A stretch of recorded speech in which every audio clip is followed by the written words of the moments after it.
Hola con todos, bienvenidos a una nueva edición de Conversando con un matemático humanista. En esta ocasión vamos a hablar de un tema bastante interesante, apasionante diría yo, incluso la investigación, ¿no? Un tema que se menciona en distintos medios, medios publicitarios, medios de prensa, en las conversaciones del día a día, ¿no? Y siempre se habla de que la investigación ha desarrollado tal solución, ha encontrado tal conocimiento y demás, ¿no? Pero hoy vamos a profundizar justamente no solamente en el concepto, sino también en las distintas modalidades, porque la investigación es un concepto bastante amplio.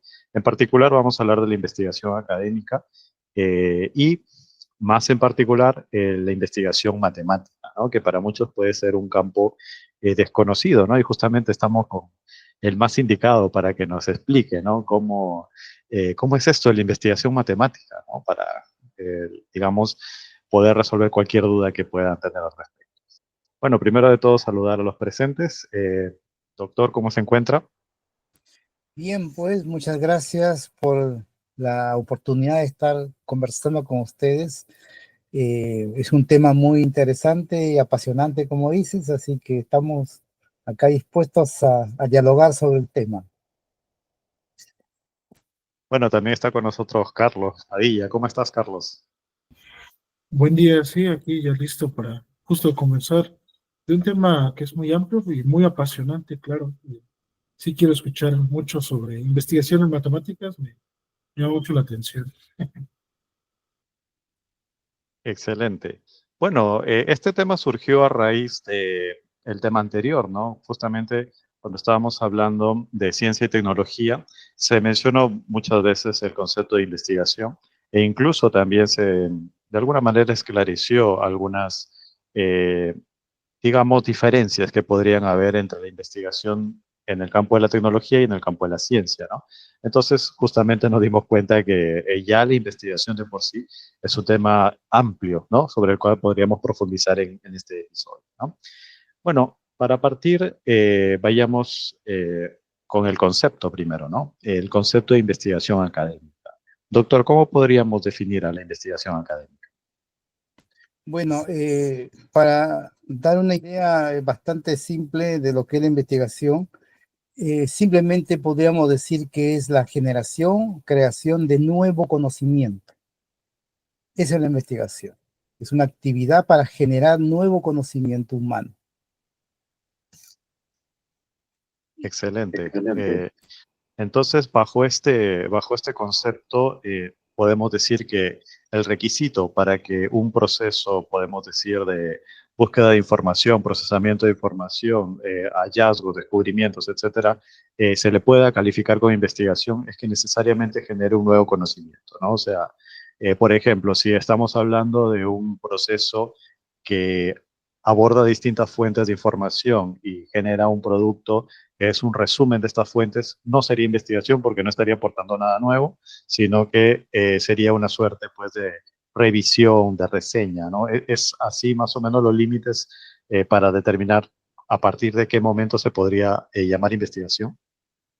Sí, mira, hay distintas formas de poder agenciarse del conocimiento y claro, dependiendo también del área de estudio, porque una cosa es investigar en ciencia, en matemática en particular, y otra cosa es en ciencias sociales, humanidades, que probablemente en esas áreas una investigación bibliográfica en donde pueda resumir distintas visiones de un determinado tema, ¿no? Y él podría, digamos, el investigador podría dar alguna apreciación personal de ese tema. Eso también sería un nuevo conocimiento, un aporte, ¿no? Una nueva idea del tema, ¿no? Entonces, pues eso más se da en las áreas humanísticas, ¿no? En cambio, en ciencia es más duro, mucho más riguroso el aportar un nuevo conocimiento. Sí, eso por lo que me comenta, pues es una labor realmente muy importante, ¿no? Porque de alguna manera los avances que vamos teniendo parten del nuevo conocimiento, ¿no? De la nueva, digamos, frontera, digamos, que es expandida por la humanidad, ¿no? Respecto a ciertos temas, etcétera.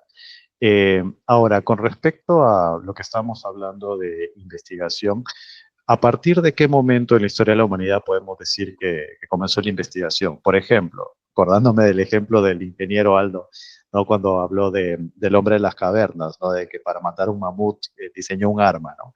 Entonces, ese proceso que siguió aquel referente o personaje dentro de nuestro ejemplo, eh, para saber, por ejemplo, qué material utilizar, cómo tenía que darle forma a ese material para conseguir dicho objetivo. eh, Obviamente no estamos hablando ni de lectura ni de escritura, estamos hablando de algo muy intuitivo, muy, podemos decir, eh, primitivo, por decirlo de alguna manera, ¿no? Eso podría llamarse un proceso de investigación porque de alguna manera está generando un conocimiento sobre cómo diseñar cierto utensilio para conseguir cierto objetivo. Claro, mira, lo que pasa es que hay un elemento clave que no hay que perder de vista, que está presente justamente desde la época primitiva hasta el día de hoy, que es el tema de solucionar problemas. Entonces, el primitivo en esa época tenía un problema que solucionar, ¿no es cierto? Entonces, es una conjetura y esa conjetura, él buscó una solución a esa conjetura. Y esa solución, al no haber existido antes, se genera un nuevo conocimiento humano. Desde ahí uno podría decir, ese es un conocimiento de investigación, ¿no? Una vez que ya se inventó el arma para matar al mamú, entonces ya eso queda y de ahí seguirán otras armas más potentes y todo, pero la investigación va evolucionando y va dejando una huella de conocimiento a través del tiempo. Es bastante dinámico. Entonces, pero sí, para llamarse investigación tendría que ser algo nuevo, algo original, nuevo, en el momento que se está realizando el hallazgo, digamos. Entonces, después hemos generado investigación desde la época primitiva. O sea, siempre hemos estado resolviendo problemas, solucionando cosas, pero de manera sistemática, de manera de darle un proceso sistemático a esa actividad de la investigación. Eso apareció en los griegos, 400 años antes de Cristo con Aristóteles. Aristóteles fue prácticamente como el padre de la ciencia, de ahí se consideró a todo este conocimiento como ciencia y también dio ciertas pautas y ciertos procesos para lograr un conocimiento nuevo, una verdad. Y se sistematizó desde ese momento este proceso de generar nuevo conocimiento, que ha ido obviamente evolucionando a través de los años, del tiempo, y las cosas cómo se han ido complejizando, debatiendo también este proceso de investigación, para lograr lo que hoy día tenemos ya como lo que se llama hoy día un proceso de investigación científica, ¿no? Que aparece en los manuales, en los textos de los de investigación. Pero eso ya es algo más moderno, ya mucho más elaborado, pero que dígase de paso, poco tiene que ver con la investigación matemática. La investigación matemática es una cosa muy distinta porque son los objetos de estudio las que diferencian el tipo de investigación. Mientras que la matemática, sus objetos de estudio son idealizados, son mentales, son constructos mentales, no existen en la realidad.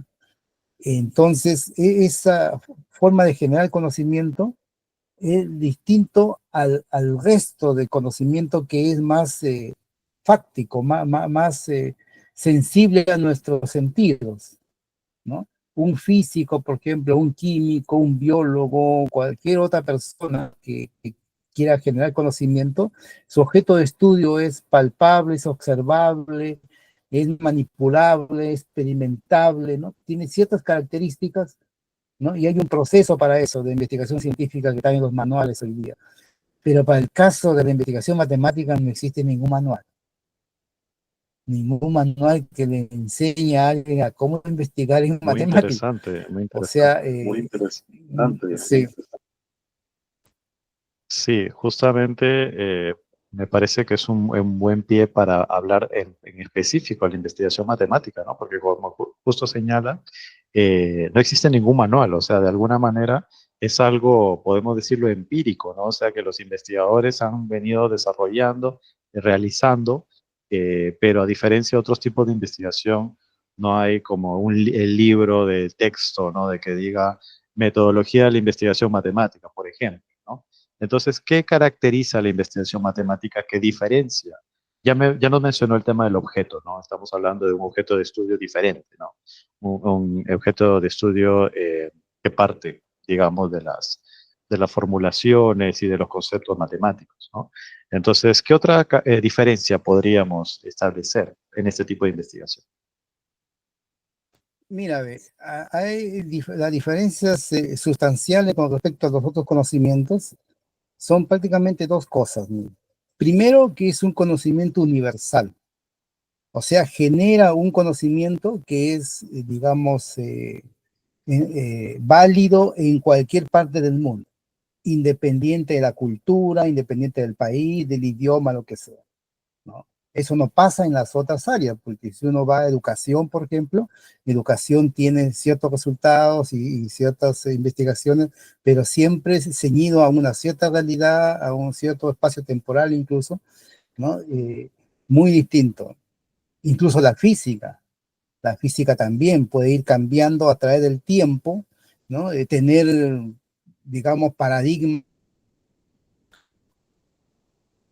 cuando estableció que el tiempo, la masa eran absolutos, ¿no? Y eso era un paradigma que se mantuvo hasta el siglo XIX para después cambiar a un paradigma más de relatividad, que fue la teoría de Einstein, y evolucionó un poco la física, manteniendo lo anterior, obviamente. En el caso de las matemáticas no pasa eso. En los casos de la matemática, cualquier invento matemático es atemporal. O sea, el teorema de Pitágoras es el teorema de Pitágoras hoy día y hasta toda la eternidad, ¿no? Entonces no va a haber en el futuro algo que lo modifique, que lo optimice, que lo cambie, ¿no? Como si pasa en la física, en la química y en todo el resto de las ciencias.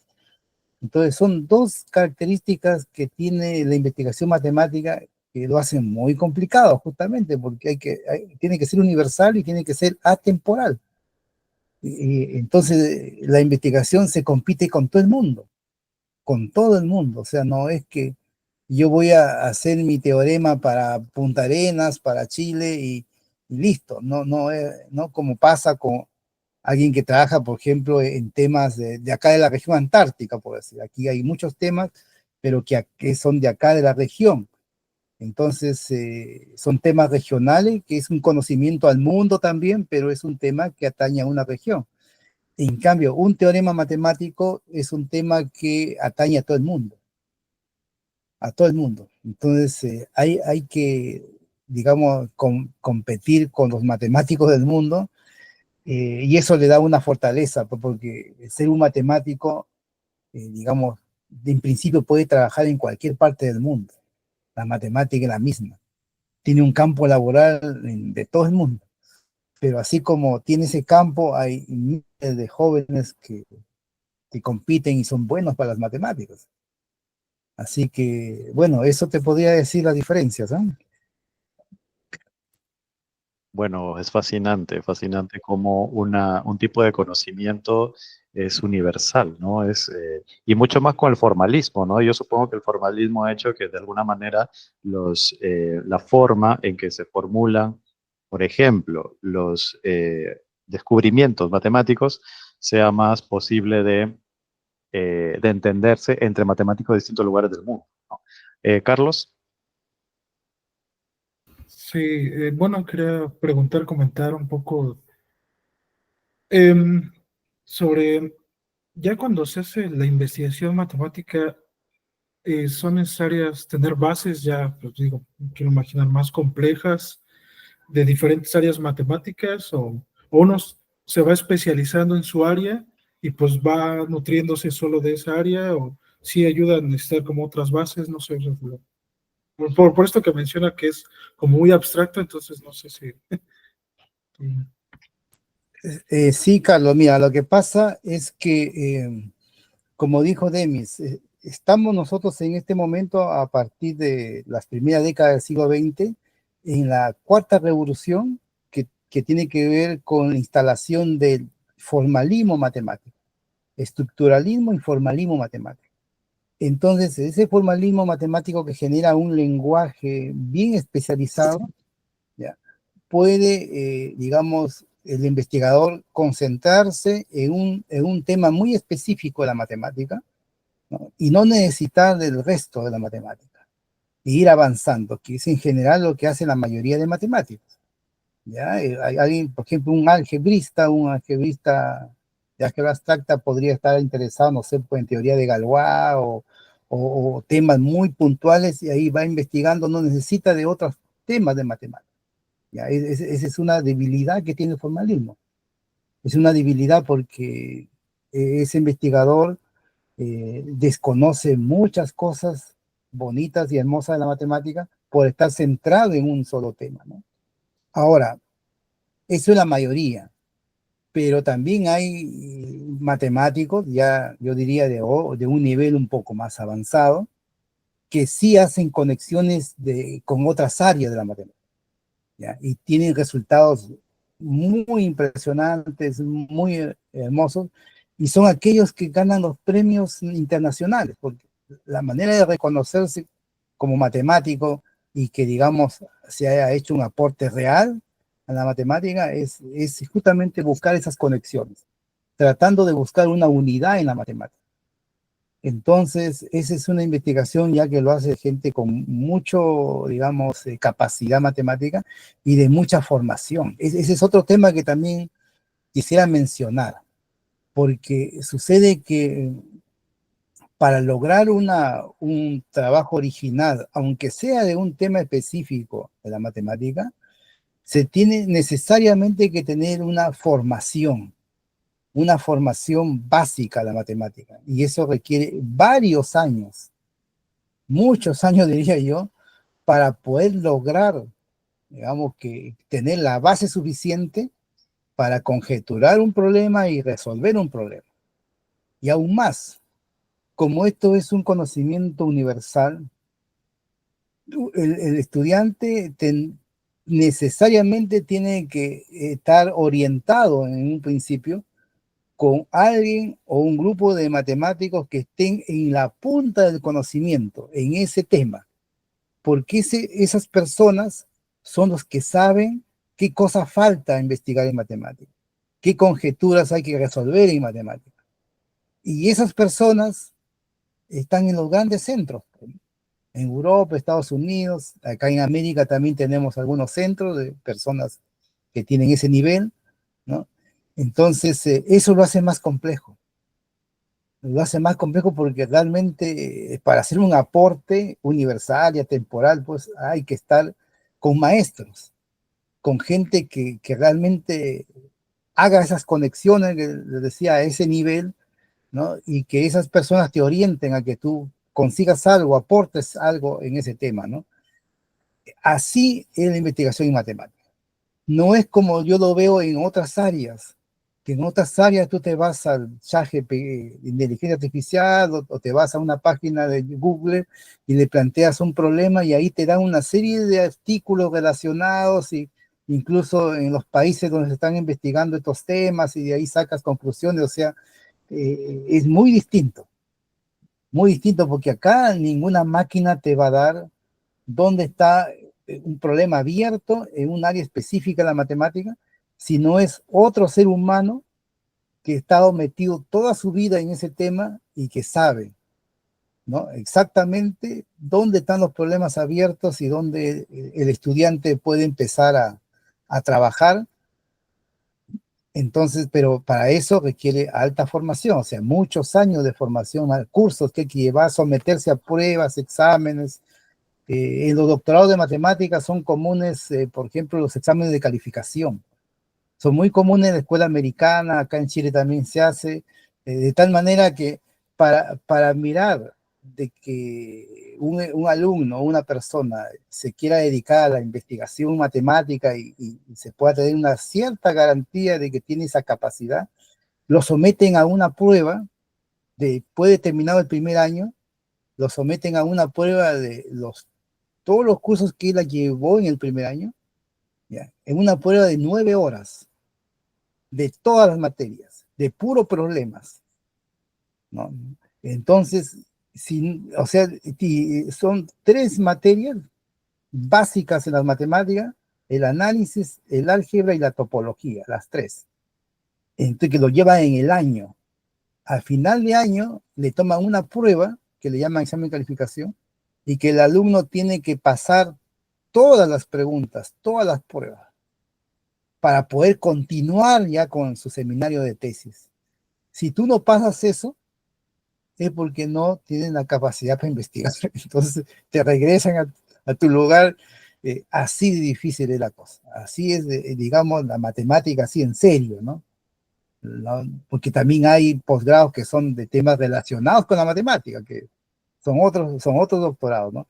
Pero cuando es matemática pura, que hay que generar conocimiento para la disciplina matemática, sin importarnos a dónde se usa, para qué va a servir, ¿no? Como habíamos explicado en el podcast anterior, para contribuir al conocimiento en sí, hay que conocer a fondo, pasar por pruebas, exámenes, tener un maestro que te guíe y te diga, mira, aquí hay problemas para resolver, y ahí te da el tiempo a que tú lo hagas y nadie te va a ayudar, porque esos problemas no lo sabe ni el profesor. El profesor está también con otros problemas de él, tiene otros proyectos él, así que es una cosa bonita para el que tiene la capacidad. Para el que no tiene la capacidad, yo creo que es una tortura, pues. Termina después yéndose mejor a otras áreas que donde él pueda aportar, pues, ¿no? Así es. Es interesante ver que primero no cualquiera es investigador en matemática por las, digamos, exigencias que requiere la investigación matemática. Por un lado hablábamos de la base de conocimiento que debe tener, ¿no? La formación que debe tener, porque claramente para aportar nuevo conocimiento debe dominar el conocimiento previo, ¿no? Conocer el conocimiento previo, dónde están los límites, dónde están los potenciales caminos a seguir, ¿no? Con base a lo que se ha desarrollado. Y por otro lado está incluso las capacidades, ¿no? Las capacidades que pueda tener para superar ciertas dificultades. Y más que todo también, creo yo que influiría también el aspecto, podemos decir, psicológico, ¿no? De tener esa resiliencia, porque como siempre hemos hablado, o al menos en el podcast anterior, la ciencia requiere cierto tipo de, digamos, de filosofía, ¿no? O sea, de pensar que lo que se está desarrollando probablemente, o sea, el conocimiento que se descubra no necesariamente se va a descubrir en un año o en 2 años o en 5 años, o sea,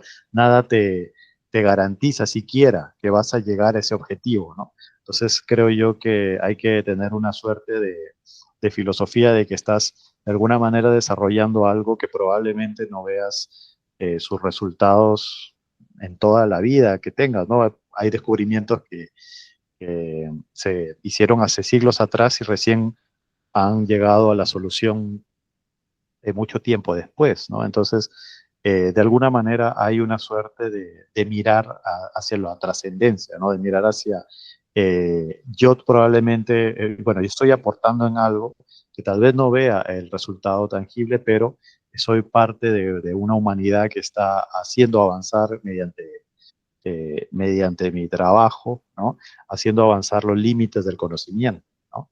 Entonces, ¿cómo eso se contrapone con lo que ya hemos hablado del posmodernismo, ¿no?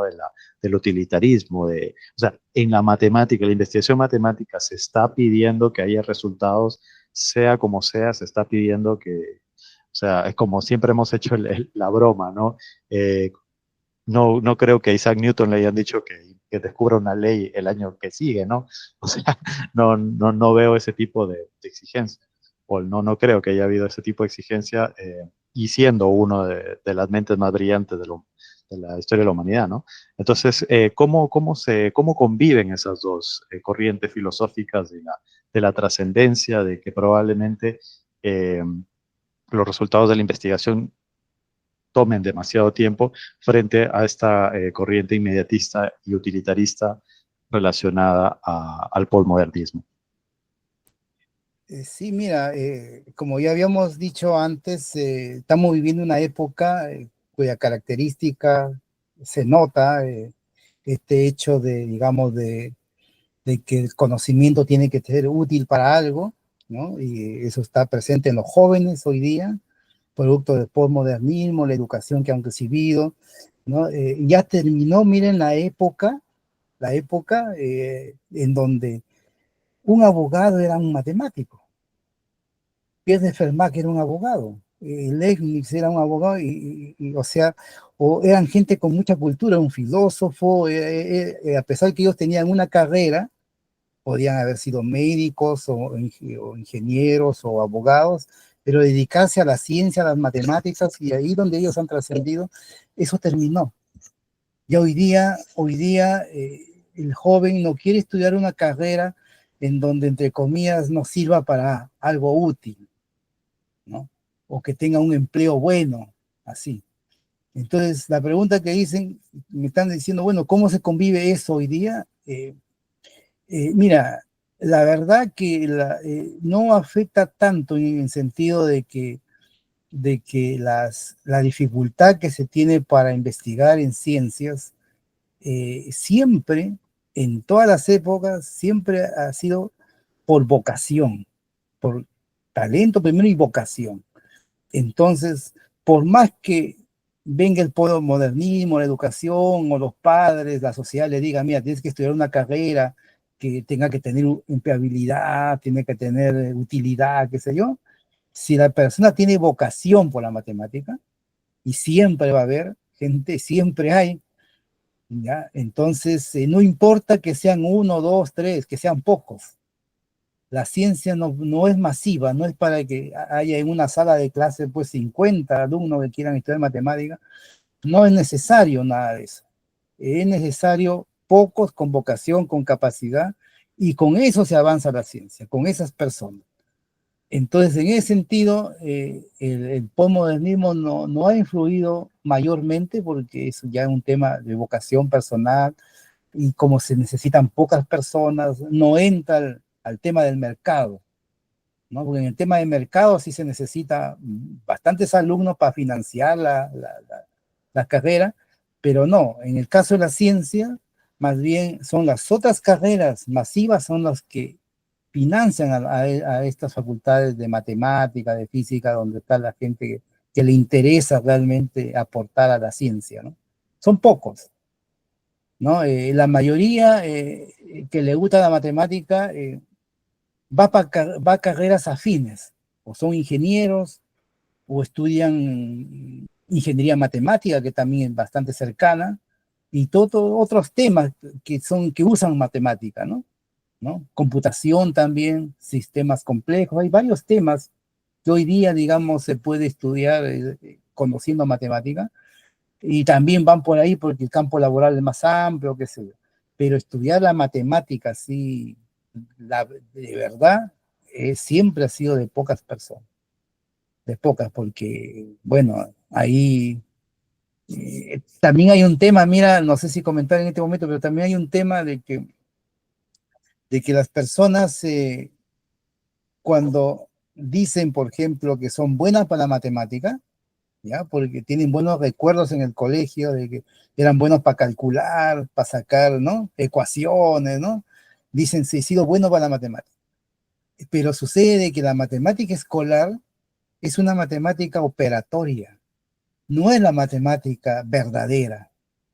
Entonces, la persona puede ser muy bueno para calcular, para poder, digamos, resolver incluso ciertos problemas escolares, pero cuando él dice, ya me gusta la matemática, quiero ser un matemático, voy a la licenciatura de matemática, y entra a la licenciatura de matemática, y ahí se va a dar cuenta que la matemática, los cálculos lo hace una máquina hoy día, una máquina.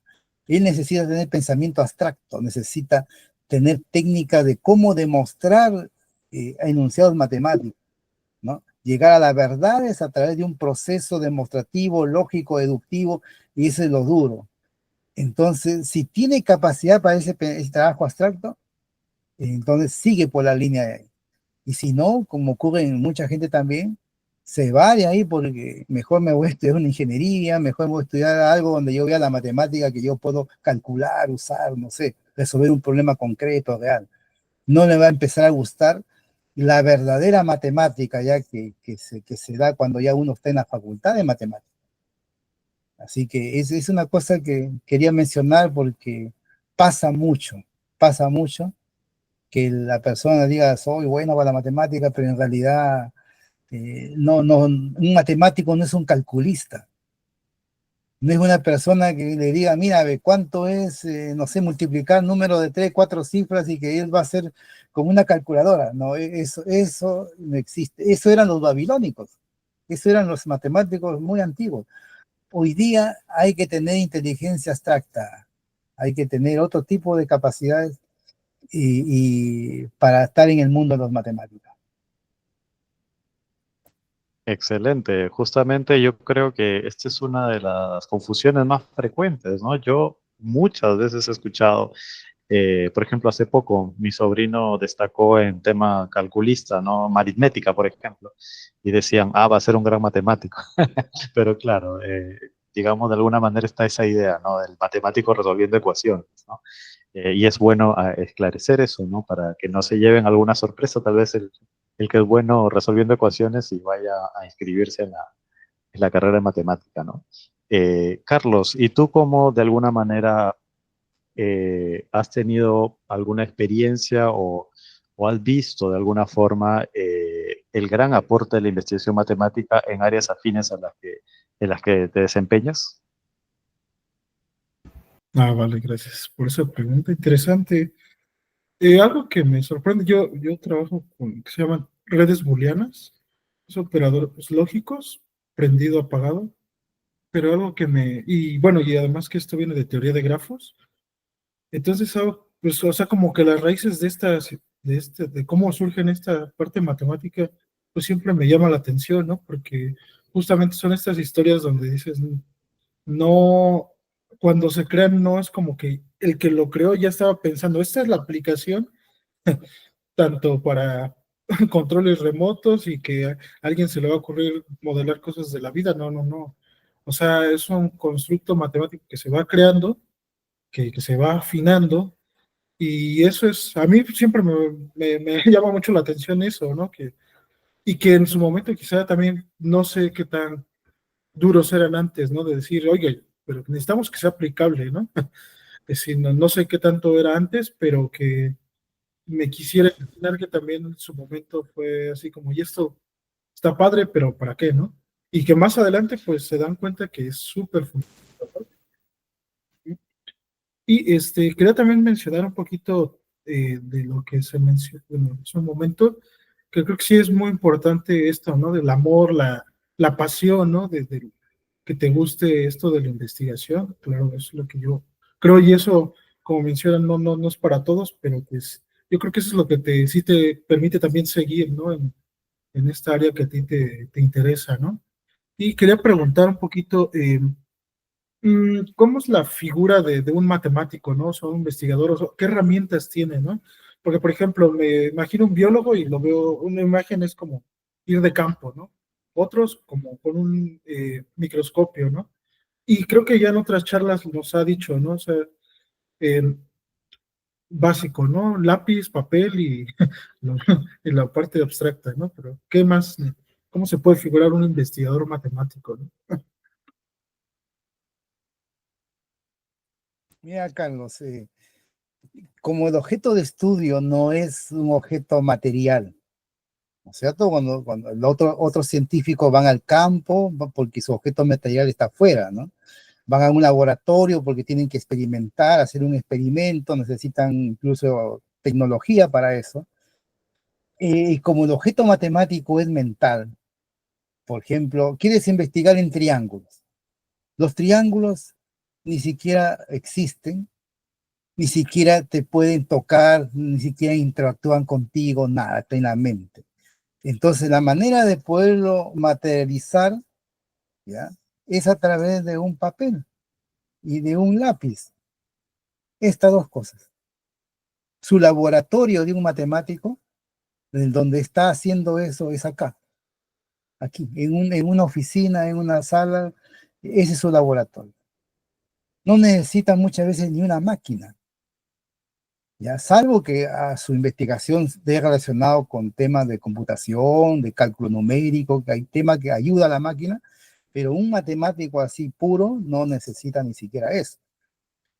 Libros necesita, yo diría, pocos libros, ¿no? Uno tiene muchos libros porque escribe sobre matemáticas, pero el que investiga sobre matemáticas necesita muy pocos libros, pero dominarlos bien. Eso sí necesita resolver, y dominar bien significa resolver los problemas, saber resolver los problemas, con lápiz y papel.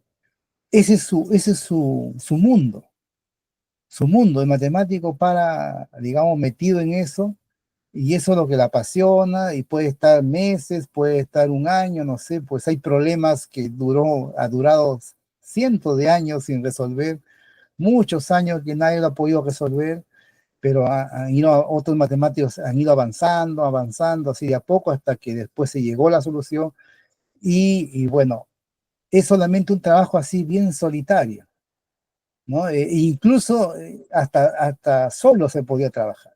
Hoy día, claro, hay conexiones con otros colegas, ¿no? Se puede hacer hoy día, pero también cada colega dentro de su soledad. Entonces es un trabajo así. No hay laboratorios, no hay reactivos, no hay trabajo de campo, es totalmente austero, ¿no? Un constructo humano que los países que no tienen mucho dinero pueden apostar por ese conocimiento. Como la India, por ejemplo, que apuesta sobre ese conocimiento. La India es un país muy pobre, pero en matemática tiene estudios avanzados. Tremendo, ¿por qué? Porque al indio, ¿qué le pagan? Un sueldo y nada más. No necesita él un laboratorio, inversión de infraestructura, como sí necesita la física, necesita la biología, la química, las otras áreas. Entonces, sumamente austero, pero sí es un conocimiento que se guarda en el baúl del conocimiento humano. No está pensado en que resuelva algún problema concreto, ¿no? Entonces, por ejemplo, tú mencionabas las álgebras de Boole. Las álgebras de Boole, así como se ve ahora, es obra de Josh Boole, desde el siglo XIX. Una persona que teorizó sobre la lógica simbólica. Teorizó, él jamás pensó de que eso después iba a ser usado en computación, porque eso ya lo hemos explicado, ya lo hace un tecnólogo, una persona que ya se plantea un problema desde la tecnología y tiene la cultura matemática para conectarlo y relacionarlo. Y ahí se empezó a usar ese conocimiento y hoy día pues tú sabes que la cantidad de usos que tiene gracias a una persona como Josh Boole que solamente quería, digamos, mejorar la lógica simbólica aristotélica, que en esa época solamente se usaba la lógica aristotélica. Entonces él hizo un trabajo lógico muy importante, y así como ese ejemplo, existen otros ejemplos también, que solamente con lápiz y papel, ¿no? Y generando cosas, teoremas, conocimientos, ¿no? Nada más. Y después, sin ese conocimiento, no tuviéramos el desarrollo tecnológico que hoy día tenemos, ¿no? Hoy día, por ejemplo, lo que son las tarjetas de crédito, ¿no? La criptografía para poder encriptar todas las claves electrónicas sin la teoría de números, que es una área de la matemática bien avanzada, desarrollada, teórica totalmente, no se hubiese podido desarrollar nada de eso. No tuviéramos tarjeta de crédito. Todavía estuviéramos con el banco cuando era antes, así con tarjetitas, escribiendo a mano. Entonces, las tomografías, imagínate, todo esto las imágenes médicas, todo eso se hace con matemáticas bien sofisticadas. Pero como decía, esa base matemática tiene ese baúl que lo hacen los matemáticos. Esos matemáticos que son como niños, que solamente quieren saber, conocer, esa gente coloca ahí todos los teoremas abstractos de la álgebra, la geometría, la topología, todos están ahí. Entonces, ahora un tecnólogo ya de buen nivel se pone a estudiar esos temas, ¿no? Y le da contexto y le da conexión. Entonces, es una vocación que en general la mayoría que le gusta la matemática se va por esa línea porque es una línea que da solución real, ¿no? Eso ya se llama ingeniería matemática en general. Ingeniería matemática se le llama hoy día eso. Entonces, es también muy bonito, pero para el que le gusta, bueno, el que le gusta asociarse, digamos, también con profesionales de otras áreas, ¿no? Entonces, un médico, por ejemplo, podría traer un problema de epidemiología, ¿no es cierto? Entonces, asociarse con uno que sabe matemática, de ecuaciones diferenciales, y después trabajar en conjunto, resolver, modelar, es la palabra que hacen los ingenieros matemáticos, un modelamiento con cosas matemáticas que él conoce, ¿no? Pero ese modelamiento no es un aporte a la ciencia matemática, es un aporte a la epidemiología, es un aporte a la tecnología, es una investigación tecnológica, pero no es un aporte a la matemática, porque para hacer un aporte a la matemática necesita que se generen nuevos teoremas que no están hechos en ninguna parte del mundo, nuevo conocimiento. Y el conocimiento matemático, que es abstracto, sí, aplicación no es de su incumbencia, digamos, ¿no? Así que, por eso es una vocación muy especial, ¿no? Para ser científico, el físico teórico también es igual, el astrónomo, ¿no? El astrofísico, por ejemplo, esa persona que quiere saber cómo es el universo, de qué tamaño tiene, qué problemas resuelve, no resuelve ni un problema, es simplemente conocimiento, ¿no? Pero sus objetos son fácticos, sí, porque él ve las estrellas, ve los planetas, ¿no? Y hay instrumental que él le ayuda, telescopio. En cambio, un matemático no tiene nada y por eso es que es complejo transmitir esto. Es muy complejo a la gente, incluso a nivel de divulgación, transmitir estas cosas, porque no tienes objetos tangibles para, ¿no? A lo más quizás, no sé, pues una esfera, un cono, así, para matemática elemental, pero ¿cómo le explicas tú matemática del siglo XXI o del siglo XX cuando los objetos no están en este mundo? Entonces son ideas, ideas, ideas. Entonces bien complejo, digamos, divulgar, escribir sobre matemática, porque, digamos, tiene que haber un cerebro entrenado. Esa es otra cosa importante. Sin un cerebro entrenado, ¿qué sería de los libros de matemática que hay acá? ¿Qué sería? Nada. O sea, si uno tiene una pizarra llena de fórmulas y llega una persona y mira a una persona que no tiene formación matemática, ¿qué sería para él? Nada. Rayas, no sé, arte, no sé cómo lo podría ver. Tiene que tener un cerebro entrenado. No, el momento en que no existan los seres humanos, si no haya cerebro entrenado, desapareció la matemática. Y en ese sentido, la matemática no se descubre, se inventa. Ya, eso es una cosa muy importante que hay que decir porque mucha gente cree que la matemática se descubre, que está... Descubrir significa que ya está hecha, que solamente falta, digamos, encontrarnos con ella. Eso significa descubrir, algo que ya está ahí, que no se sabía que estaba ahí, pero que en algún momento vamos a llegar a encontrarlo, ¿no? Entonces, el proceso de generar nuevo conocimiento matemático no se hace de esa manera, sino se hace se inventa de manera mental, se inventa, o sea, una topología no está en el espacio, nada, es una invención, un constructo mental.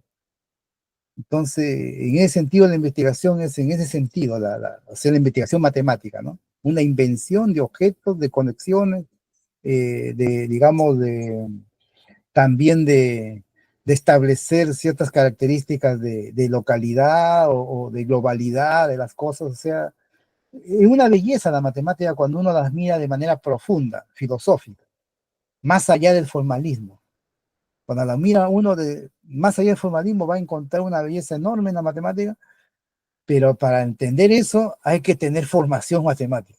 Sin formación matemática no podemos nosotros transmitirlo lamentablemente, ¿no? Es interesante cuando se habló de la capacidad de abstracción ¿no?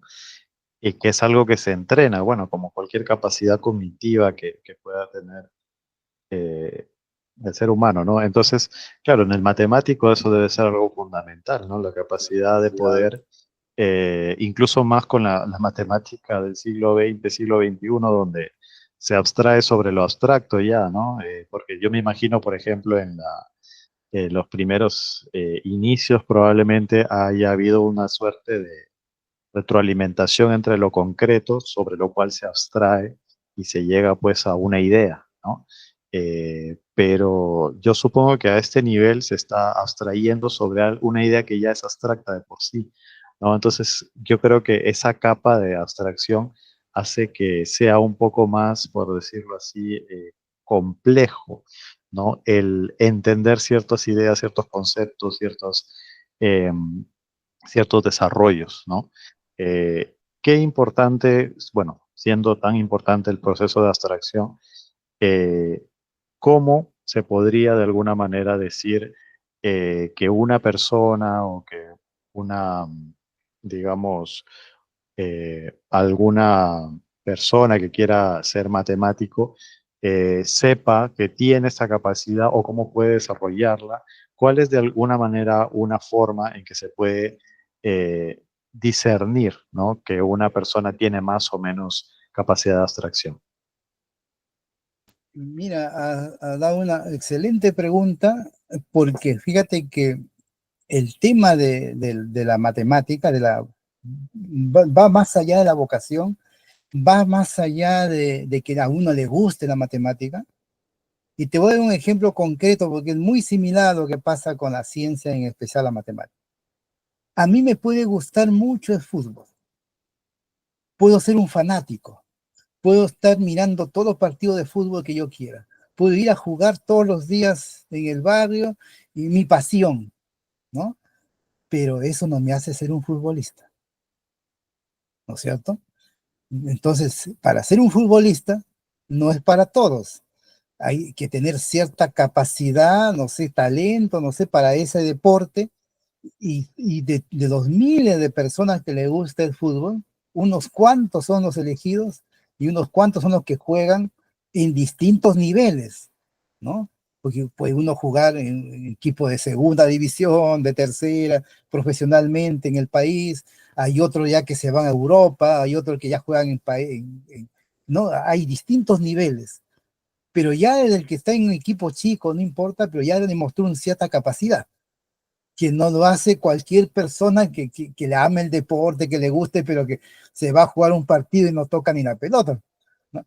Exactamente igual pasa en la ciencia y en particular la matemática. A mí me puede gustar mucho la matemática, pero no resuelvo ni un problema. No me salen, no entiendo las cosas. Entonces, por más que me guste. Pero hay áreas en que esa pasión lo puedes canalizar, no sé, pues en la docencia, por ejemplo, digamos, en la divulgación, o sea, hay otras áreas en donde uno que no tiene esas capacidades puede también aportar, no sé, ¿no? Igual en el deporte, puede ser un comentarista deportivo, no sé, ¿no? Puede ser una persona que ayude ahí al entrenador, no sé, no necesariamente estar en la cancha jugando, ¿no? Ella busca su nicho, donde, de tal manera que sea su aporte en el área que le guste. Y la matemática es exactamente igual. En la matemática hay también niveles así. O sea, hay gente que está en las universidades top en el mundo haciendo matemática, ¿no? Como decir, estar en el Real Madrid, no sé, pues en los grandes equipos, ¿no? Hay otros que están en su país, no sé, en la Alianza Lima, en el caso de Perú, ¿no? Está bien, hasta ahí juegan. Hay otros que estarán, pues, más abajo, y así, pero tiene sus capacidades cada uno y ahí se desarrolla. Igual sale en la ciencia. Por eso que no hay manuales para investigar. O sea, por eso que en el deporte tú no vas a encontrar un manual que te diga, con este proceso voy a jugar fútbol, voy a convertirme en estrella del fútbol siguiendo este proceso. No, no va a existir nunca, y si hay por ahí un youtuber, alguien que diga que esas cosas, está engañando, pues no está diciendo para tener gente que lo escuche, pero en matemática igual.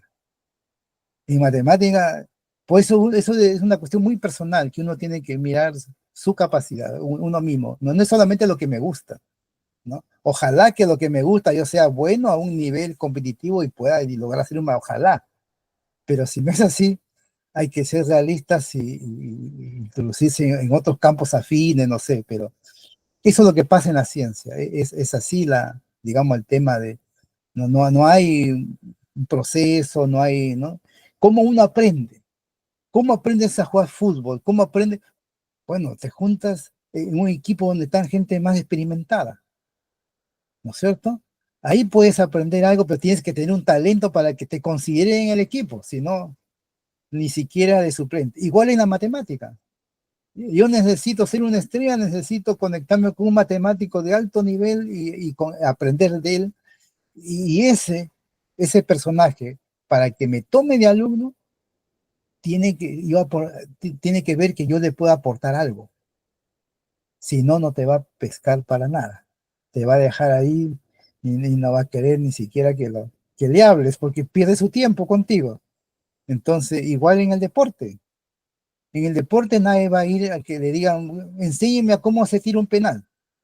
No le vas a decir eso porque no te ponen en el equipo, si no sabes. Entonces, acá es lo mismo. O sea, y así, yo creo que no es solamente en la matemática, en cualquier área del conocimiento hay que tener cierta capacidad. Y el ser humano tiene que tener el talento de guiarse, ver dónde él puede, digamos, manejarse, dónde él puede aportar y qué sé yo.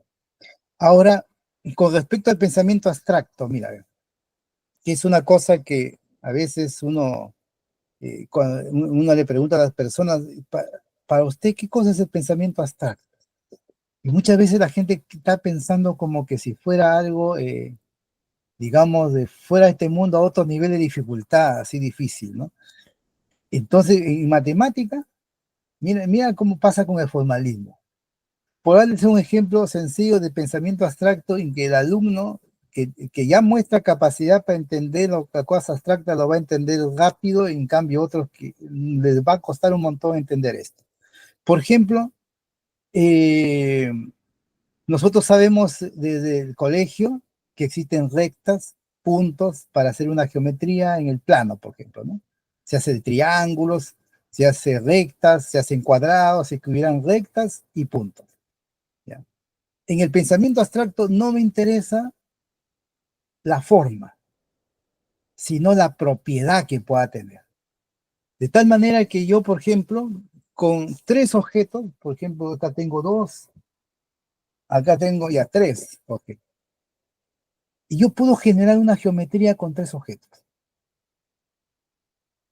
Yo necesito saber quiénes serán mis puntos y quiénes serán mis rectas acá, para generar triángulos, para generar objetos geométricos, que no son las que uno ve en una pizarra, sino que están ya a un nivel mental.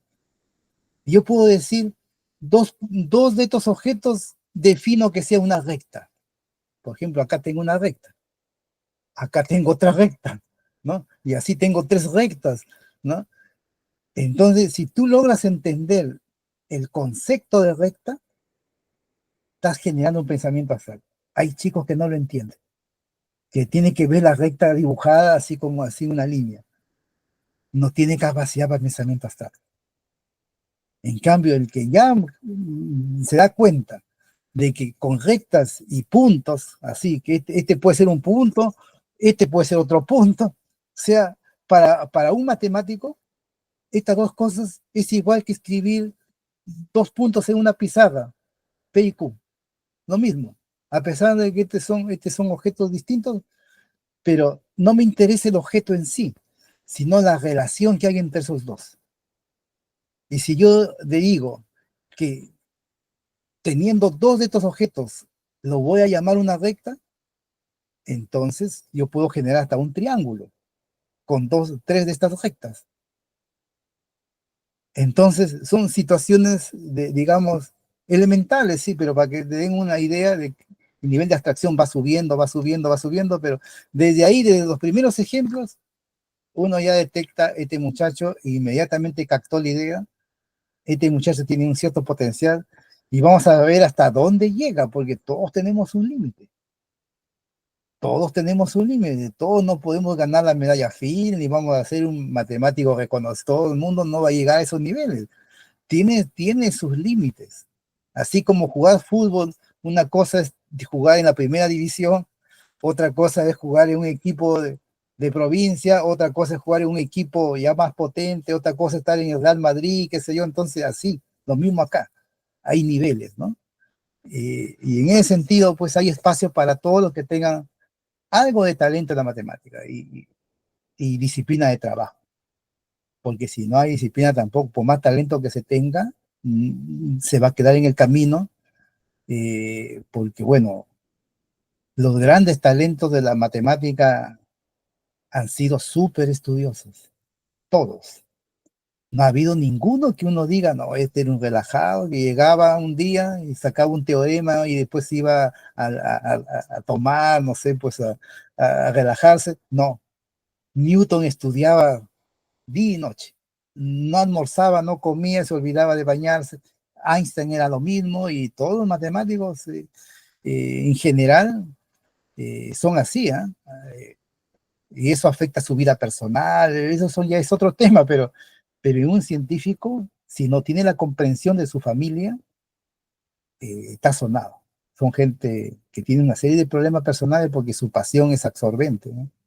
Totalmente absorbente, y están en otro mundo, y es un mundo, fíjense, que no solitario, porque si yo estudio biología, por ejemplo, o medicina, yo puedo llegar a mi casa, hablar con mi familia, con mis hijos, con mi señora de mi tema, me va a entender y les puedo explicar y lo va a encontrar entretenido y voy culturizando. En cambio, de matemática, ¿no? No puedes hablar ni siquiera con otro matemático, porque ese otro matemático tiene otra línea diferente, no tiene idea de lo que tú estás investigando. Entonces, es una cosa bien solitaria, ¿no?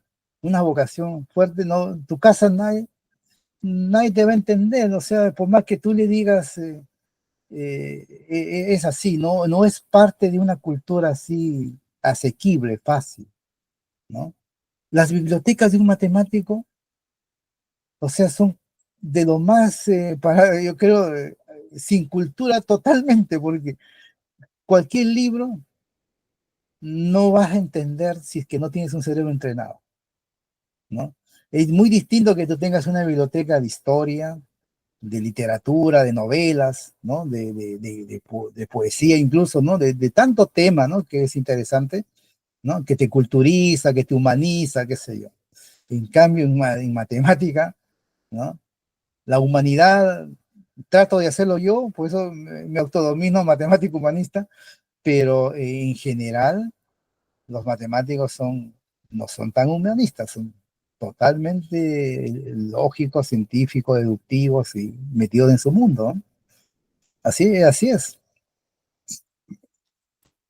Qué importante es lo que comentó sobre los distintos niveles, podemos decir, en un espectro de un rango desde personas que tienen esta, por decirlo así, vocación y capacidades eh, bastante, digamos, desarrolladas y que, como usted señala, son capaces de interpretar, de entender un contenido muy complejo y que a su vez también no lo pueden de alguna manera conversar, compartir, dialogar fácilmente porque es algo demasiado especializado frente a personas que probablemente estén en un rango intermedio, que de alguna manera creo yo que también cumplen el rol de explicarnos, ¿no? Como se diría coloquialmente, al resto de mortales, ¿no? Que más o menos qué es lo que están haciendo estas personas, ¿no? Que están en los, digamos, niveles más avanzados, los rangos más eh, desarrollados, ¿no? De la rama de la investigación matemática, ¿no? Entonces, creo yo que de alguna manera es como se dice, ¿no? Buscar la posición, por decirlo así, el rol que uno cumple en la sociedad, en el ámbito académico, en el ámbito educativo, ¿no? Eh, Carlos, te quería hacer la pregunta, ¿no? De alguna forma, bueno, tú, como sabemos, pues en México hay desarrollo de la educación, de la cultura, de la ciencia bastante grande en América Latina. ¿Tú de alguna manera has tenido algún tipo de experiencia o de contacto o de conocimiento sobre, digamos, investigadores altamente especializados que, como dice el doctor, tienen un conocimiento tan, pero tan especializado que es difícil de compartir o de comunicar con otras personas? Sí, bueno, sí, quería hace ratito compartir que una vez, pues, me dio curiosidad, ¿no? Un tema que realmente no, o sea, me llamó la atención el nombre, pero dije, voy al seminario, ¿no? Voy a ver qué. Y pasó algo como lo platica el doctor. Pues terminamos la charla, bueno, se termina la charla, me costó entender casi todo, pero los demás colegas sí eran matemáticos, ¿no? Y te dicen, pues yo tampoco entendí nada, ¿no? Entonces dije, ah, bueno, entonces ya ni es que están dentro, ¿no? Es una parte, ¿no? Pero sí, sí, también creo que es complejo, ¿no? Poder explicar cosas, de ese calibre, ¿no? Entonces, sí me ha pasado y pero bueno, también creo que es parte, también, en mi caso yo pensaba la formación y también me pasó una vez, otra anécdota que quería comentar, justo, creo que fue el año pasado, hace dos, cuando fue esto de estas pláticas que fue como de historia, matemáticas. Una que me marcó mucho fue lo de, creo que eran derivadas fraccionarias, un tema así, que no era la primera vez que yo lo había escuchado, ¿no?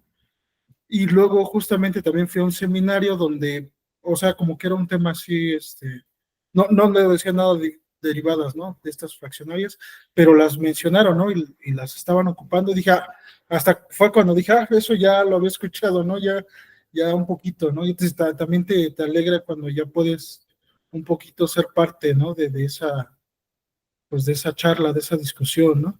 Al menos ya decir, bueno, ya va por aquí, ¿no? Ya sé por qué están planteando esto, ¿no? Claro, por eso hacía hincapié en el rol de podemos decir, de los intermediarios, ¿no? Aquellos que están en un punto intermedio entre los muy especializados y digamos, un grupo mayoritario, ¿no? Sin ir muy lejos, pues, cuando el doctor Steven nos hablaba de las revoluciones matemáticas, me acuerdo en un episodio que estábamos, eh, claro, hasta la segunda revolución yo más o menos me ubicaba, ¿no? Decía, ya más o menos me acuerdo de la derivada, de las integrales, pero a partir de la tercera revolución ya no lograba ubicarme, pero justamente el doctor lo explicó con algunos ejemplos. Obviamente no es en sí el contenido que manejan los matemáticos, pero te da una idea, ¿no? Más o menos para ubicarnos, ¿no? En qué, digamos, campo está, hacia dónde se dirige, tener una idea, como se dice, ¿no? Una especie de cultura general, ¿no? De cuáles son los avances sin necesidad de ser, pues, un matemático especializado, ¿no? Y la verdad que me emocionó, realmente me gustó porque desconocía, ¿no? El tema de los avances, últimos avances, tercera, cuarta revolución de la matemática. O sea, de alguna manera yo, como señaló el doctor, es algo que nosotros lo vivimos, lo vemos, ¿no? Sin ir muy lejos, los libros de texto de matemática tienen ese tema del formalismo, ¿no? Pero claro, saber el origen, la historia, por qué surgió así, quiénes fueron los principales, o sea, la parte, como bien dice el doctor, humanista, ¿no? La parte histórica, filosófica de esos desarrollos, pues de alguna manera no solamente te hacen tener más interés, sino que te hacen entender, no de manera especializada, pero tener una idea, ¿no? De qué es eso. Y por eso justamente me parece que he ahí el interés muy grande que tienen las personas que el mismo doctor nos comentaba, ¿no? De saber qué está detrás del matemático, de los matemáticos en la humanidad, ¿no? ¿Qué está detrás de todo ello? El lado humanista, ¿no? Eso es por un lado. Por otro lado, tenía una duda, ¿no? De alguna manera el que es matemático hace investigación, o sea, es algo que es necesariamente así. O sea, un matemático es un investigador matemático o hay matemáticos que no hacen investigación. Eso me quedó esa duda. Ya, qué buena pregunta, pero antes de eso quería un poco mencionar lo que estaba diciendo Carlos, ¿no? Y cuando asistió, dijo a una charla y después no se entendió. Mira, eso es una característica de los encuentros de los matemáticos. Cada digamos, exposición que se hace, que dura a veces 30 minutos, poco tiempo, tiene que condensar en ese poco tiempo una investigación, un nuevo teorema que demoró meses en hacerse. Entonces, es prácticamente como una farsa, podría decir yo, que se exponga algo en que se demoró meses para poderlo desarrollar, entender, y que los únicos que podrían estar en capacidad de entender, aparte del expositor, es su profesor o de la persona que trabajó con él, las personas que trabajaron con él, que están enterados del tema. El resto de personas que están sentadas ahí, quizás se lleven una idea, si son, generalmente asisten, digamos, a las charlas que tienen su área de investigación afín, algo que, ¿no?, puedan tener una idea, pero no van a entender todo. Eso es así, en general, en un congreso de matemática, las personas tienden a solamente a asistir a los temas donde es afín a él o donde él va a exponer, nada más. El resto se va a turistear. Se va a turistear porque qué ganas sentarte y no entender nada, como veo en el Perú, pues en el Perú hacen congresos, se llena de gente, no entienden nada, ya quieren el certificado, ¿no? Eso es una farsa, ¿no? No.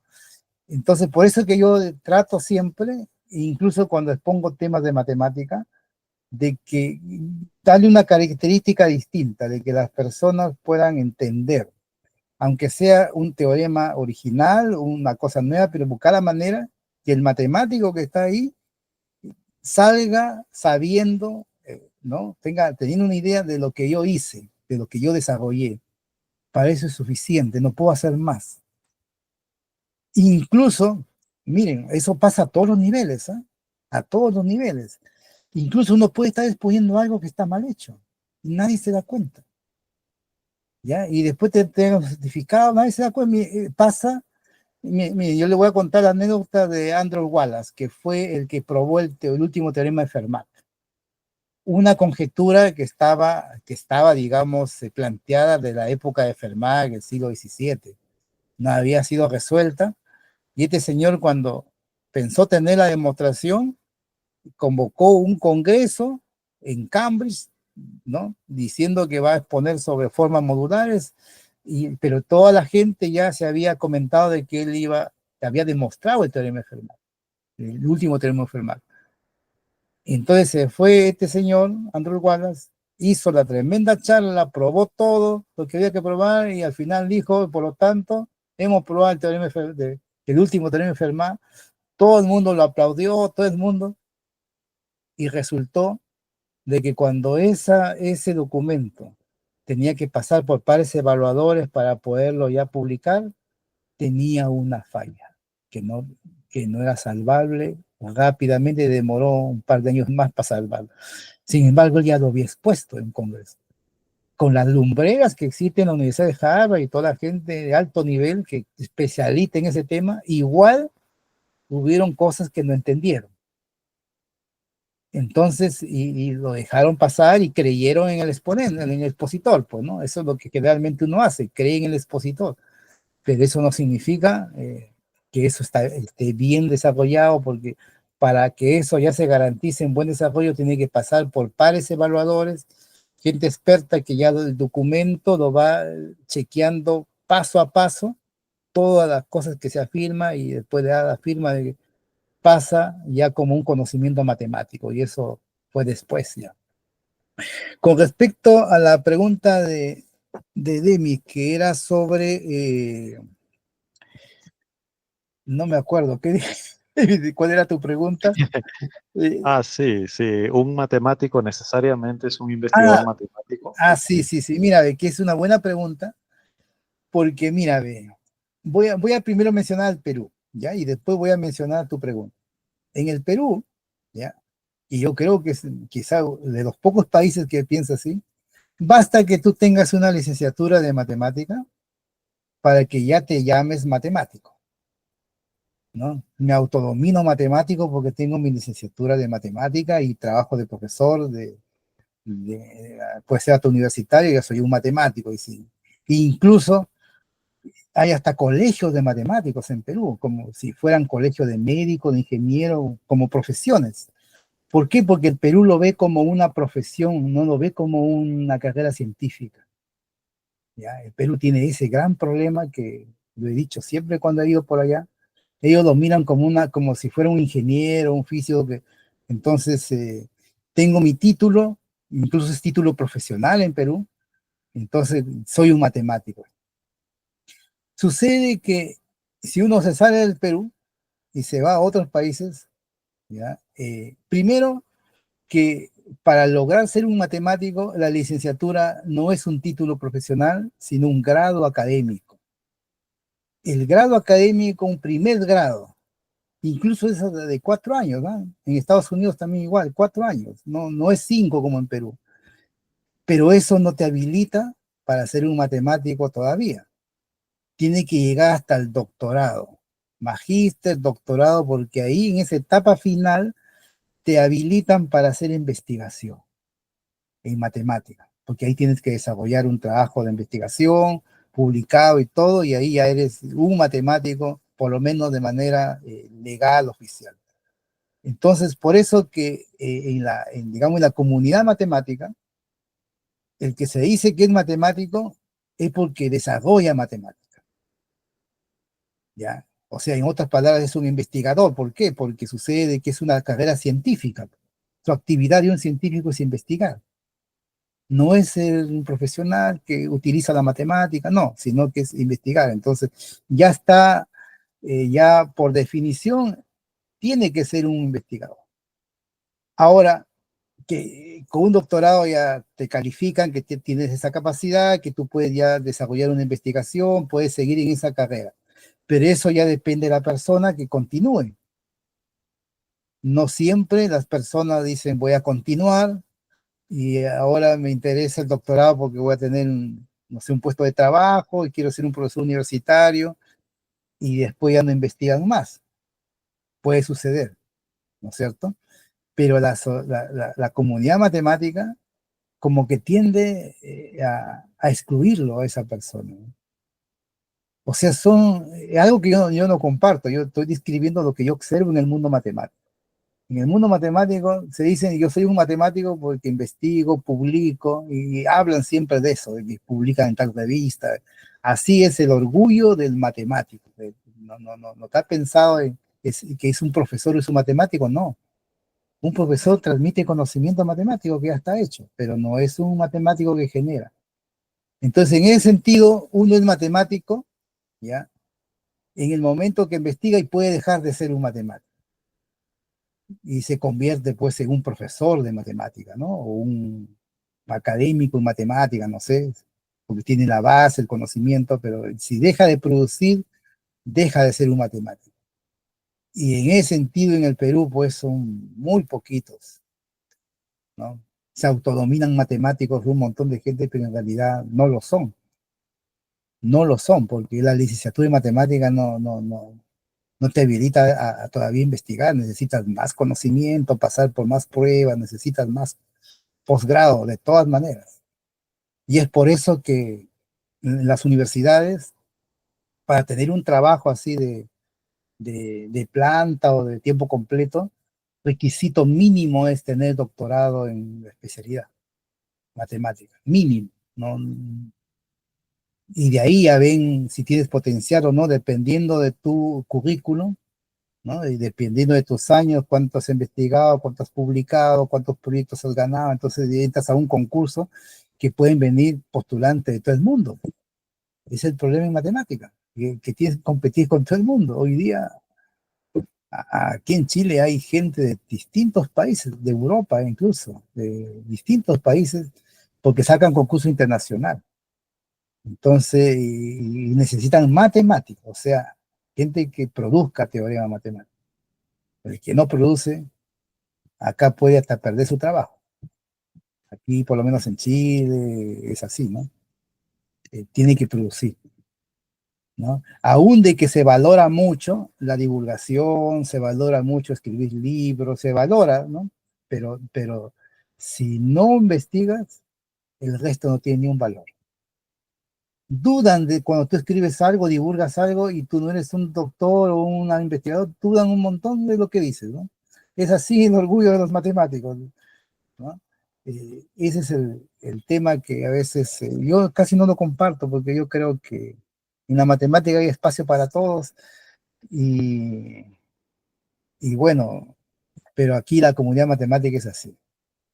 Incluso si uno busca en Wikipedia y dice que es un matemático, le va a decir a aquella persona que en los últimos 5 años ha publicado por lo menos 2 artículos de investigación. Usted no ha publicado nada en 5 años, ya dejó de ser un matemático. Así son los estándares en los matemáticos. No lo dicen explícitamente, ¿no? Tú caerías mal ante el resto de gente, pero internamente uno sabe que es así y bueno, pues son muy excluyentes, ¿no? Muy discriminan bastante. Entonces, por eso que todo el mundo está investigando, tratando de mantenerse siempre produciendo cosas para ser considerado un matemático.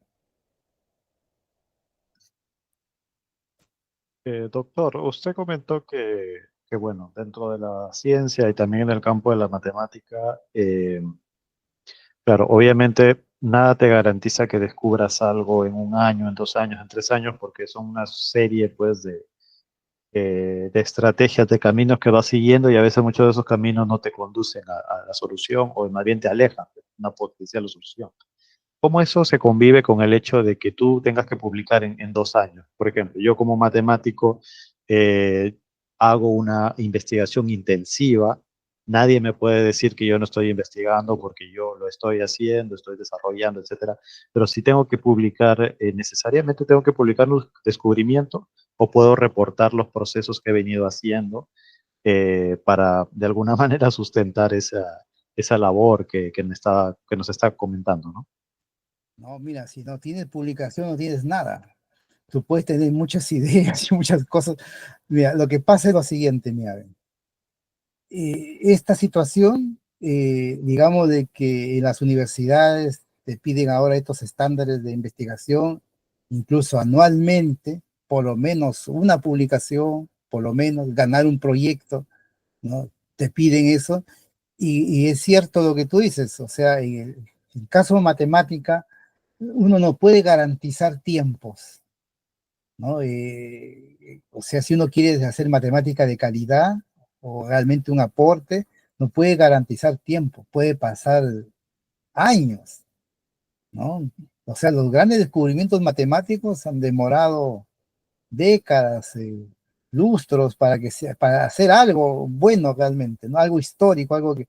Entonces, ese tipo de matemática a ese nivel ya se está haciendo muy poco, solamente en los grandes centros.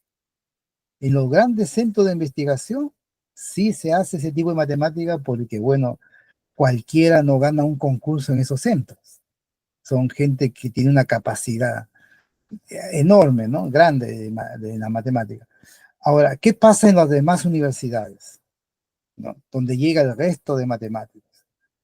Entonces ahí viene un tema que se está dando hoy día con bastante, digamos, digamos, importancia, es de que ya dejó de tener importancia la calidad y se ha privilegiado ahora la cantidad. Entonces hay gente que te puede mostrar 5 o 6 papers en el año. Hay gente que te puede mostrar, ¿por qué? Porque un paper, un artículo de investigación, lo haces con varios colegas. Lo haces entre 3, 4. Entonces, si tú lo haces entre 4, basta que cada uno haga un artículo y te ponga a ti como coautor y ya tendrías 4. En lugar de haber hecho 1, tienes 4. Esas son cosas que se hace hoy día y que con eso pues ya puedes mantener y decir, acá está mi producción, ¿no es cierto? Pero no lo has hecho solo, lo has hecho con otros y ese otro también ha hecho su artículo, te pone a ti. Entonces, ese tipo de corrupción, yo le llamo corrupción porque realmente no lo hace totalmente, o hace una parte del artículo, ¿no? Y ya lo ponen como autor. Y pregúntale sobre el artículo que él ha escrito y no sabe, pero nada. Entonces, esa es una manera que hoy día la gente ha buscado para poder, digamos, seguir compitiendo. Ahí importa el número, no la calidad. Y lo otro también que yo veo es que la base matemática tampoco ya no es como antes, ¿no? Con poca base matemática puedes producir cosas, ¿no? Imagínate, hay profesores que tienen 200 investigaciones, 300, o sea, más que Newton, más que cualquier matemático. Entonces tú dirás, una máquina publicando, y tú pregúntale algo básico y desconoce un montón de cosas. ¿Cómo investigan? Hay formas. Tú puedes coger un paper y tratar de leerlo y tratar de comprenderlo hacia medias y buscar otro socio que te pueda dar una idea por ahí y ya, digamos, poder desarrollar algo, aunque no lo hayas entendido todo. Entonces, lo importante es publicar, no la calidad ni que lo sepas, sino que publiques. Entonces, eso es la corrupción que hay en la ciencia en general, no es solamente matemática.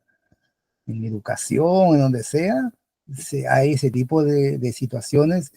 Y como estamos hoy día en un momento histórico donde hay miles de investigadores, miles de revistas incluso para publicar, ¿no? Revisores, ¿dónde vas a encontrar tantos? Especialistas tantos. Entonces tú puedes poner en una revista en donde ni te lo van a revisar y al final va a publicarse igual, o vas a pagar por publicar, que es ahora hoy día, se ha hecho un lucro, las revistas ahora cobran para publicar, ¿no? Las grandes revistas no te cobran ni un peso, pero sucede que para que te den ahí, publiquen algo, tiene que ser realmente de calidad. Pero en muchas revistas hoy día te cobran para publicar, tú pagas entre varios amigos que se reúnen para que van a estar como autores, y ya pues, con eso la universidad te da un incentivo de dinero, incluso si tú publicas, así que tú lo que vas a pagar a la editorial, después la universidad te lo va a devolver. Entonces, de esa manera también se está publicando hoy día. Es una cosa dura de decir, pero es así en todo el mundo prácticamente, ¿no? Porque hay un tema de competitividad y que si uno no produce, lo pueden echar hasta del trabajo. O sea, aquí si tú 1 año, 2 años no publicas nada, te viene el director, porque acá se firman compromisos académicos. Y tú dices, voy a publicar esta, ya, perfecto. A fin de año te llaman, ¿y dónde está la publicación? ¿No? Al siguiente año te llaman, ¿y dónde está la publicación? Y tú vas a decir, no, es que no me ha salido los teoremas, que no me ha salido nada. Chao, chao nomás. Y que venga un concurso, que venga otro joven que sí nos traiga las publicaciones y aparecen, pues, muchachos que son buenos para publicar. Hay una máquina publicando, pero hacen ese tipo de cosas. Hacen ese tipo de cosas. O sea, tú puedes tener un paper con un título y después lo envías, lo cambias de título y lo envías a otra revista de otro continente. Eso se ha detectado acá, ese tipo de cosas. Y así tienes cantidad de artículos que tú publicas, pero ideas originales. Para terminar, mira, hay un estudio hizo un español, miren, que graficó bastante este tema, ¿no? Dijo, tomó 2 matemáticos, que inicialmente lo llamó A y B, 2 matemáticos, y empezó a hacer un seguimiento de su carrera académica por 7 años. Un matemático de ellos solamente había publicado un solo artículo en los 7 años. El otro matemático había publicado todos los años un montón de publicaciones, ¿no? Entonces él decía, si este matemático que publicó una vez en 7 años hubiese trabajado en mi universidad, ya lo hubiesen echado hace rato, por no producir. El otro profesor era reconocido, tenía la máxima categoría en la universidad, un trabajo, ¿no? Pero cuando esta persona vio el trabajo de cada uno de ellos, ¿ya? Se dio cuenta que ese profesor que había producido bastante, había hecho todas estas mañas que les comento, de haber, digamos, una idea publicado en 2 o 3 lugares. Una idea, le cambia de título, le cambia cosas, sí, pero es la misma idea. No hay una idea original diferente, sino que la misma idea, que no sé, pues tú puedes publicar algo en plátanos, esa idea, y después lo cambias a manzanas, la misma idea, y con eso saca 2 artículos, y lo cambias a zanahorias, 3 artículos, así publica. Entonces, la cosa es de que ese profesor no había mostrado ideas originales, nada, pero estaba sumamente bien calificado. Y después él dijo, develó el nombre de la persona que en 7 años solamente había publicado un artículo. Y ese era el matemático Andrew Wallace, el que demostró el último teorema de Fermat. Le demoró 7 años hacer un artículo de ese nivel. ¿Ya? 7 años. O sea, ese solo artículo histórico, ¿no? Vale más que 200 artículos los otros, ¿no? Entonces, pero calidad no hay forma de, digamos, o sea, la calidad no es importante hoy día, es la cantidad, ¿ya? Entonces, eso es una cosa que está ocurriendo en toda la ciencia, he visto yo también en educación, en otros temas, la misma cosa, ¿no? O sea, tú publicas, comentas alguna cosa, ya una publicación, haces otra cosita, compara 2 cosas, otra publicación, y la cosa que publicaciones están, miles de publicaciones ahora en distintas revistas hoy día. Se ha masificado tanto la investigación que ya no se hace posible fiscalizar uno por uno, ¿no? Porque el conocimiento también es bien especializado, pues, bien especializado. ¿Cómo te metes a revisar un artículo si tú no eres de ese tema, de esa área, no vas a entender nada? Incluso, miren, ha pasado que la inteligencia artificial te puede hacer un artículo matemático con tu nombre. Y ha pasado que ese artículo lo envías a una revista y esa revista lo publica. Cuando ese artículo generado por la inteligencia artificial tiene una serie de errores matemáticos, porque la inteligencia artificial no es un cerebro humano, conecta diferente información y sin ninguna lógica. La cosa es que, ¿cómo le publicaron a esa persona ese artículo? Porque no lo revisaron. Porque hay revistas que ni revisan. Hay revistas que... ¿Por qué? Porque el tema de revisar es gratuito. A mí no me pagan para revisar un artículo, a ningún profesor. Entonces, aparte de tu tema que estás investigando, vas a estar revisando de otros gratis y a veces ni lo revisan. Son pocos los que son bien responsables y que se comprometen a revisar algo porque tienen que gastar su tiempo para hacer esa revisión. Y si no te lo revisan, pues estás pasando un artículo ahí que generado por la inteligencia artificial en 5 minutos. Eso está pasando. En matemática por lo menos ya ha pasado, ¿no? Quizá en otras disciplinas también haya pasado lo mismo, que se haya publicado un artículo con inteligencia artificial que está total mal hecho, porque no, la inteligencia artificial no tiene el cerebro humano para desarrollar matemática. Simplemente busca de diferentes artículos que hay en la red y ahí conecta y hace algo que se parezca a un artículo científico y tú lo miras ahí y no entiendes nada ya que se publica y, ¿no? Y al final está hecho por una máquina. Eso es lamentablemente lo que está pasando en la investigación hoy día y esperamos que se supere, pues, en algún momento, de alguna manera, se mide calidad, de alguna manera tengamos la forma de medir calidad, porque ahora es bien complejo, porque ha avanzado tanto el conocimiento, ya no existen esas mentes que podían abarcar todo el conocimiento de su área y puedan revisar todos los temas, pero ya no, ya ahora bien difícil, y justamente por ser así, se dan estas fraudes, pues, ¿no? Porque saben que ¿quién lo va a revisar mi tema? Si soy el único que sé de esto, nadie me lo va a revisar y puedo colocar un teorema mal hecho, pero con tal de que me lo publiquen. Entonces esos fraudes se dan en la ciencia. ¿no? Y no solamente en la matemática, también en la biología. A veces datos experimentales falsos también se publican, ¿no? Con tal de que aparezca alguna conclusión, datos falsos. Pero eso sí, pasa también que si a ti te detectan algo así, en la academia te sepultan, no, ya no tienes credibilidad para nada.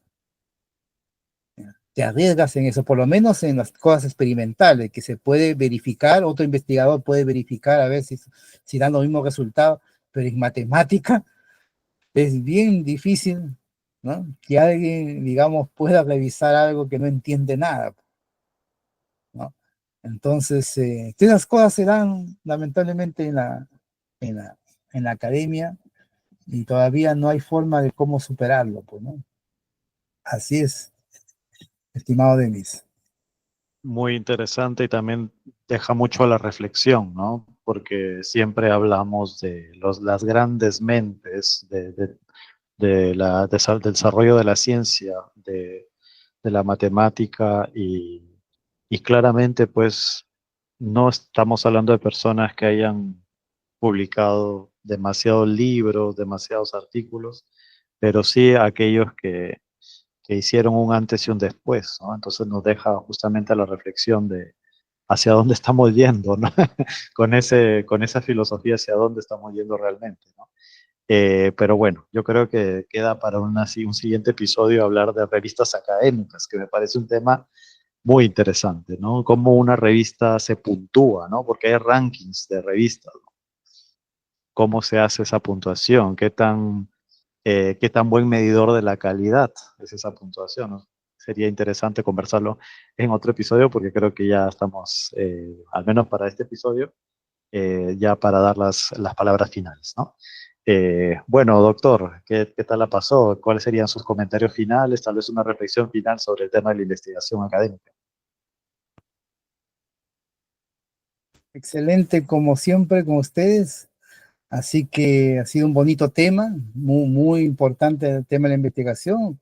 Tú sabes que vivimos una época en donde todos queremos ser investigadores, ¿no? Y porque la misma universidad, los mismos estándares actuales exigen eso, ¿no? Entonces, si hoy día se investiga como nunca antes en la historia, en todas partes del mundo prácticamente. Lo que está en tela de juicio es la calidad de esa investigación, ¿no? Si realmente es un aporte importante al conocimiento o es simplemente, como dicen por acá, paja molida, ¿no? O sea, sirve para solamente para digamos, para el currículum, sirve para que te llamen investigador, pero al final no has aportado algo importante, ¿no? O sea, y eso es lo que realmente está proliferando últimamente, ¿no? En realidad la investigación seria, sí, están en los grandes centros de investigación, ¿no? Universidades que son las top en el mundo, ahí yo creo que sí se encuentra, y fíjate lo paradójico, que en esas instituciones no te exigen como te exigen acá.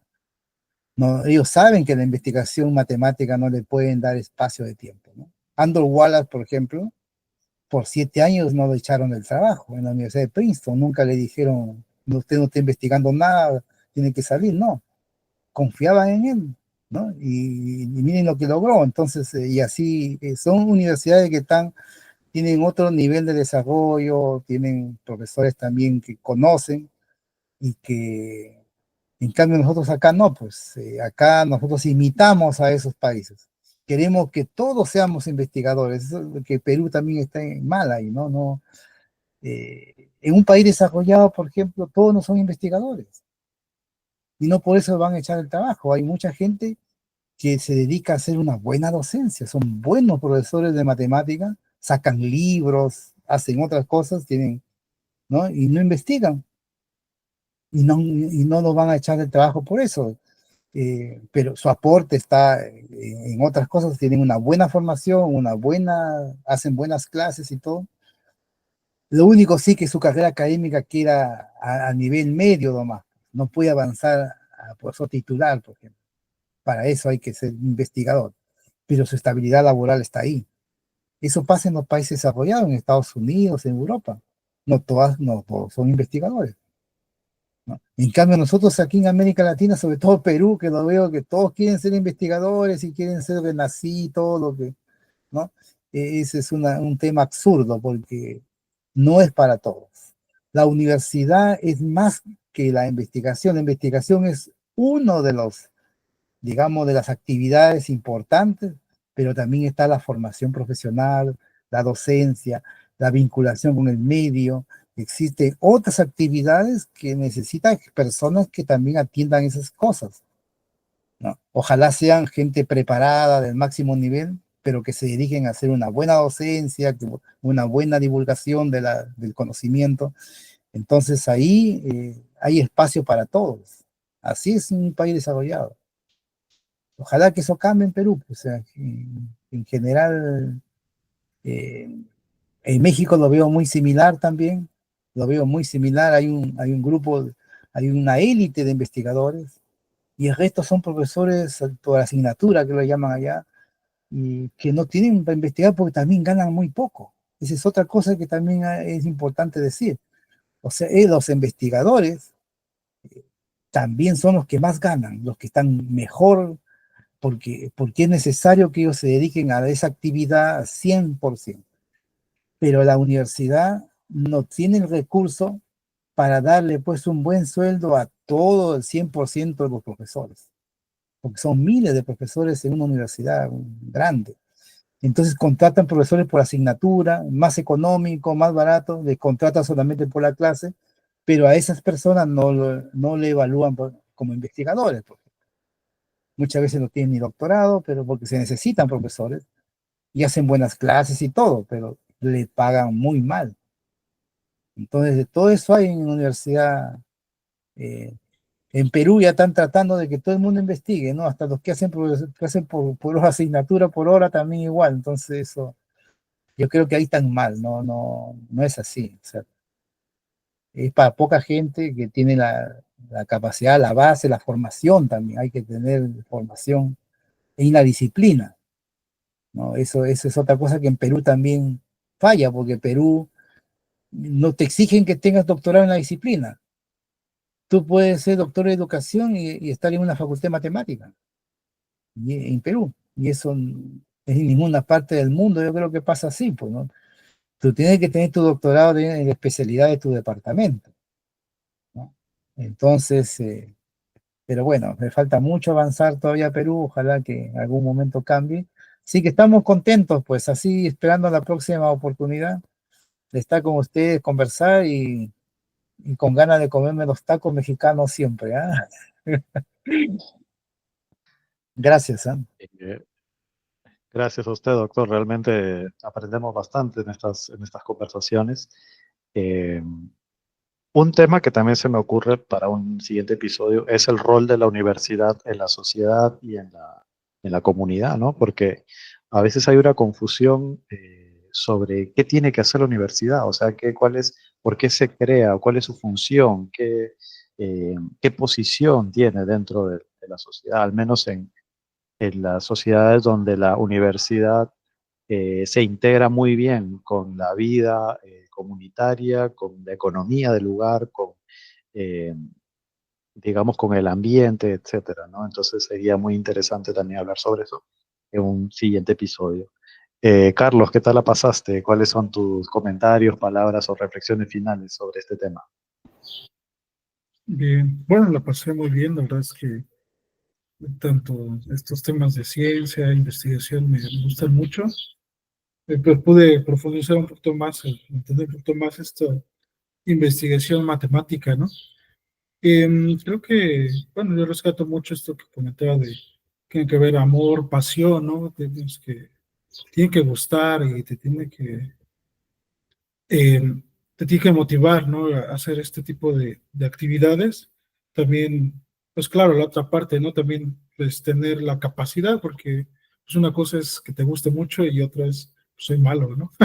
Soy malo. Y eso no significa que no haya un área de oportunidades para ti, ¿no? Y también quiero rescatar esto un poquito de que se mencionaba cultura matemática. Creo que sí es muy importante para todos, ¿no? Independientemente de si vamos a ser investigadores o vamos a estar en los medios, porque creo que a veces los medios, como no tienen ni acercamiento matemático, es como todo, o lo pintan muy bien, pero a la vez no te dan ni idea de lo que está pasando, ¿no? Eh, bueno, es un ejemplo, pero realmente para todos es importante la cultura matemática, ¿no? Yo creo que es lo que rescato también, ¿no? Muy bien. Sí, justamente se me viene a la mente la lógica matemática, ¿no? Que a veces analizando algunas noticias que salen, aplicando un criterio mínimo de lógica matemática, te das cuenta que no tiene ningún sentido algunas cifras que publican, algunas, ¿no? Entonces, ese es importante, como bien señala.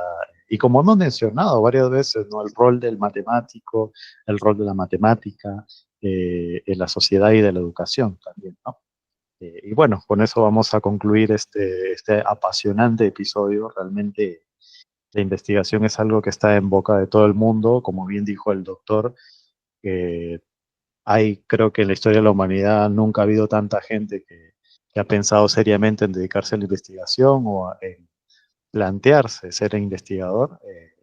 Y esto nos plantea justamente un gran desafío, ¿no?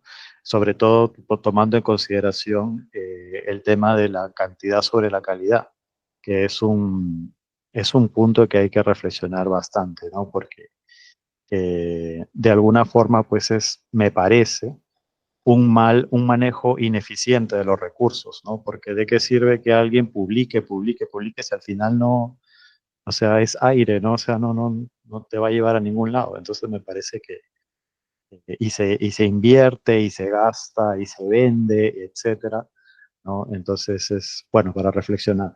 Ya en algún momento hablaremos sobre el mundo académico y las revistas académicas, que hay bastante debate. Yo también he escuchado, doctor, muchas noticias de artículos que están en grandes revistas, grandes entre comillas, que al hacer un escrutinio pormenorizado realmente no tienen ningún tipo ni de aporte ni de fundamento, ¿no? Entonces, incluso me parece que hubo alguien que hizo la prueba, ¿no? Empezó a publicar, empezó a realizar, a escribir artículos que se veían muy bonitos en apariencia, pero que no realmente no aportaban y no decían nada contundente, eh, y que aún así fueron publicados, ¿no? O sea, fue como una suerte de prueba, ¿no? Pero bueno, ya llegaremos a profundizar en ese tema. Bueno, agradecerles a todo el público que nos apoya. Realmente se nota que hay un interés en estos temas, más que todo, como señaló el ingeniero Aldo, porque son temas que son poco tratados en esta plataforma. Entonces, más que todo, es entendible de alguna manera que la mayoría de videos tengan que ver con cosas de la actualidad, ¿no? ¿Qué pasó, por ejemplo, con tal noticia en tal país, ¿no? Y bueno, eso genera una suerte de sensación de estar informados, ¿no? Pero también hay otra forma de estar informados que es teniendo muy en claro conceptos tan importantes como son en este caso la investigación, ¿no? Bueno, recuerden apoyarnos con su like, con su bueno, me gusta, suscribirse y comentar, porque bueno, en esta plataforma el algoritmo compensa a los canales que tienen varios comentarios y más que todo para que se divulgue esta información a más personas, ¿no? De alguna manera esa es la idea, ¿no? No buscamos no buscamos la cantidad sobre la calidad, sino más bien que aquellos que les interesa estos temas justamente encuentren un lugar y, ¿por qué no?, que nos escriban y si quieren formar parte de estas charlas, tenemos las puertas totalmente abiertas porque queremos generar una comunidad de personas, como bien dijo Carlos, que tengan ese amor, esa pasión por estos temas, ¿no? Que de alguna manera pues es lo que nos motiva a ir más allá, ¿no? Ir más allá, superar las fronteras del conocimiento, ¿no? Bueno, que la pasen muy bien. Hasta luego.